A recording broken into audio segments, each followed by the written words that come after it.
આજરોજ લીલિયા મોટા આમ આદમી પાર્ટીના કાર્યકર્તા લીલિયા તાલુકા પંચાયત કચેરીએ લોકોના પ્રશ્ન અંગે રજૂઆત કરવા પહોંચ્યા હતા, જેમાં લીલિયાના હનુમાનપરા વિસ્તારમાં અરજદારો બહોળી સંખ્યામાં બહેનો ઉપસ્થિત રહી રજૂઆત કરવામાં આવી।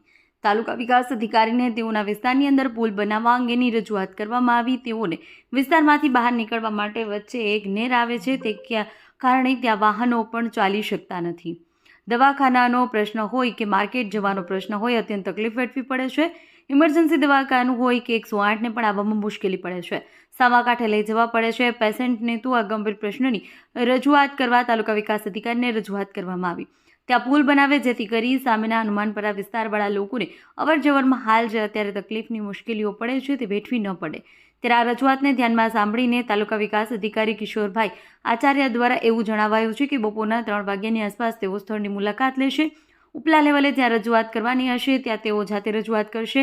શક્ય બને એટલું વહેલી તકે આ પ્રશ્નોનું નિરાકરણ લાવવામાં આવશે તેવી મૌખિક ખાતરી આપવામાં આવેલ છે। ત્યારબાદ આમ આદમી પાર્ટીના કાર્યકરો દ્વારા આ અંગે એક આવેદનપત્ર આપવામાં આવ્યું કે વહેલી તકે હનુમાનપરા વિસ્તારના પ્રશ્નોનું સોલ્યુશન લાવવું। ત્યારબાદ આમ આદમી પાર્ટી દ્વારા તાલુકા પંચાયતની ઉપર આવેલા ICDS શાખામાંની મુલાકાત લેવા ત્યાં અધિકારીઓ હાજર ન હોવાને કારણે હલ્લાબોલ કરેલ।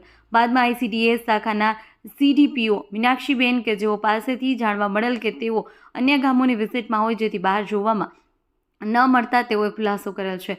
વિઝિટમાં ગયેલના કારણે ઉપસ્થિત ન હતા। ત્યારબાદ અરજદારો સામે આમ આદમી પાર્ટી દ્વારા છેલ્લા ઘણા સમયથી 0 થી 5 વર્ષના બાળકોની આધાર કાર્ડ અંગેની કામગીરી બંધ હોવાના કારણે લોકોને ધર્મના ધક્કા થઈ રહ્યા છે।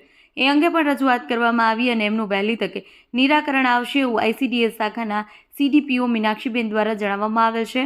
ત્યારબાદ આધાર કાર્ડની કીટ જે ઓફિસમાં રાખવામાં આવે છે તે ઓફિસની બારી પાસે એક મોટું મધનું પોળું હોવાના કારણે કોઈ ગંભીર ઘટના ઘટી શકે તેવી પણ રજૂઆત ICDS શાખાના મીનાક્ષીબેન તેમજ આમ આદમી પાર્ટીના કાર્યકરો સાથે અરજદારો તાલુકા વિકાસ અધિકારીને રજૂઆત કરવા તાલુકા વિકાસ અધિકારી કિશોરભાઈ આચાર્ય દ્વારા આ મધના પૂડાને યુદ્ધના ધોરણે દૂર કરવા માટે તાત્કાલિક ફોરેસ્ટ વિભાગમાં ટેલિફોનિક દ્વારા જાણ કરવામાં આવે, જેથી જાણવા મળેલ માહિતી મુજબ મધના પૂડાને તાત્કાલિક ધોરણે દૂર કરવામાં આવશે તેવું પણ જાણવા મળ્યું। ત્યારબાદ આમ આદમી પાર્ટી કાર્યકરો અરજદાર પાસે લીલિયા ગ્રામ પંચાયત પણ મુલાકાત લીધેલ, જ્યાં સરપંચ અને નલ સે જલ સેવા અંગેની યોજના તાત્કાલિક શરૂ કરવામાં આવે તેવી પણ રજૂઆત કરવામાં આવેલ હતી।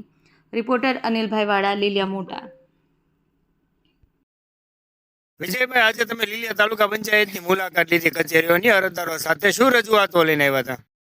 હવે અમે ગઈકાલે લીલિયાના અલગ અલગ વિસ્તારમાં મુલાકાત લીધી હતી, ત્યારે લોકોના પ્રશ્નોને લઈ અને આજે બધી ઓફિસોની મુલાકાત લેવી પડી છે। નલ સે જલ યોજના, પહેલો તો પાણીનો પ્રશ્ન મોટો ગામમાં છે, એટલે નલ સે જલ યોજનાનું ટેન્ડરિંગ પ્રક્રિયા પણ પૂર્ણ થઈ ગઈ હોય તો કનેક્શન દેવામાં ઠાગા થયા કેમ, એના બાબતે આજે ગામના બહેનો ભાઈઓ અલગ અલગ વિસ્તારમાંથી અમારી સાથે આવ્યા હતા। અમે બધી વિસ્તારની મુલાકાત લીધી, અહીંયા તાલુકા પંચાયતની અંદર TDO શ્રીને પણ મળ્યા, પૂછ્યું, ગ્રામ પંચાયતની મુલાકાત લીધી, સરપંચ શ્રીને મળ્યા। એટલે ટૂંક સમયમાં એવું અમને કીધું છે કે ભાઈ 15 દિવસમાં કનેક્શન કામગીરી શરૂ કરશે લીલિયા ગામની અંદર, અને નલ સે જલ યોજનાના હાઉસ કનેક્શન જે દેવાની વાત છે એ 15 દિવસની અંદર કામગીરી શરૂ થવાની। હવે અહીંયા તમે તાલુકા પંચાયતની ICDS શાખા ઉપર હલ્લાબોલ કરાયો તો શું હતું? પ્રશ્ન એવો છે કે લીલિયા તાલુકાના 0 થી 5 વર્ષની ઉંમરના બાળકોના આધાર કાર્ડ અહીંયા નીકળે છે, તો અત્યારે કોઈ કર્મચારી હાલમાં હોદ્દા ઉપર છે નહીં।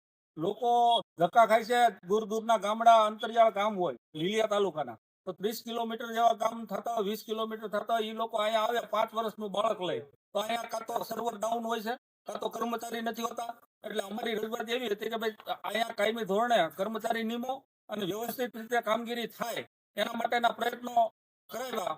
અને જે બેન અહીંયા અધિકારી છે એમને પણ CDPH બેનને સૂચના આપી કે બેન તમે આની ઉપર પૂરતો ધ્યાન આપી, ભાર આપી અને કામગીરી થાય કે લોકોને ગામડેથી ધક્કા ન ખાવા પડે, એના માટેની કાર્યવાહી જે કઈ કરવાની થતી હોય કરાવો।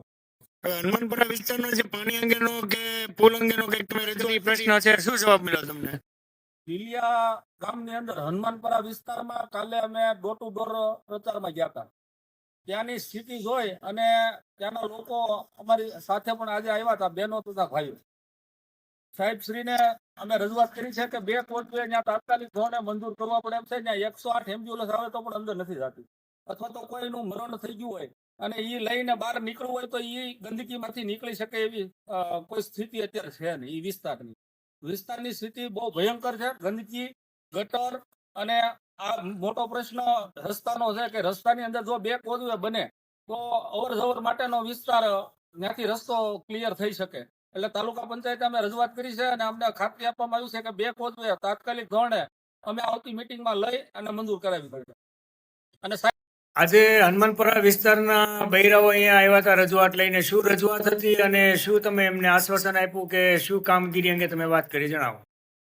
વિદ્યા મોટા શહેરના હનુમાનપુરા વિસ્તારની બહેનો અને ભાઈઓ તંત્રની કચેરીએ આજે આવી રજૂઆત કરેલ છે કે તેમના વિસ્તારમાં કચરાના ઢગલા પડેલ છે, જેના કારણે બજારો બંધ થવા પામી છે અને એમાં એમ્બ્યુલન્સ બોલાવવી હોય તો પણ આવી શકે એમ નથી. જેના કારણે 108 ગાડીઓ પણ આવતી નથી. આ ઉપરાંત કોઝવે ન હોવાના કારણે ત્યાં અવર જવર પણ થઈ શકતું નથી અને જે સમાજના વ્યક્તિઓ રહે છે એમને સ્મશાન માટે જવા માટે જનાજો લઈ જવો હોય તો પણ ત્યાંથી જઈ શકતો નથી અને પીવાના પાણી અને ગટરના પાણી પણ મિક્સમાં આવે છે અને એ પણ સમસ્યાઓનું એને વર્ણન કર્યું છે. તો આ તમામ સમસ્યાઓ ગ્રામ પંચાયત કક્ષાએથી સોલ્વ કરવાની થતી હોય છે પંચાયત ધારા અનુસાર. આમ છતાં આ તમામ લીલિયા ગામના રહીશો જે વિસ્તારમાંથી આવ્યા છે એમને મેં હૈયાધારણા આપી છે કે હું આજ બપોરના 4 વાગે આ વિસ્તારની પોતે જાતે મુલાકાત કરી અને જાતે બધા પ્રશ્નોને સાંભળી અને જે જગ્યાએ સત્વરે કામગીરી કરવાની જરૂરી છે એની પ્રાયોરિટી નક્કી કરી અને તેમના પ્રશ્નોનું નિરાકરણ કરવામાં આવે તે માટે સંબંધિત ગ્રામ પંચાયતને કડક ભાષામાં શબ્દો વાપરી એવી સૂચના આપી અને આ પ્રશ્નનું નિવારણ કરવા માટે હું પ્રયત્નશીલ રહીશ. સાહેબ, આપનો પરિચય. હું તાલુકા વિકાસ અધિકારી લીલિયા કે છે.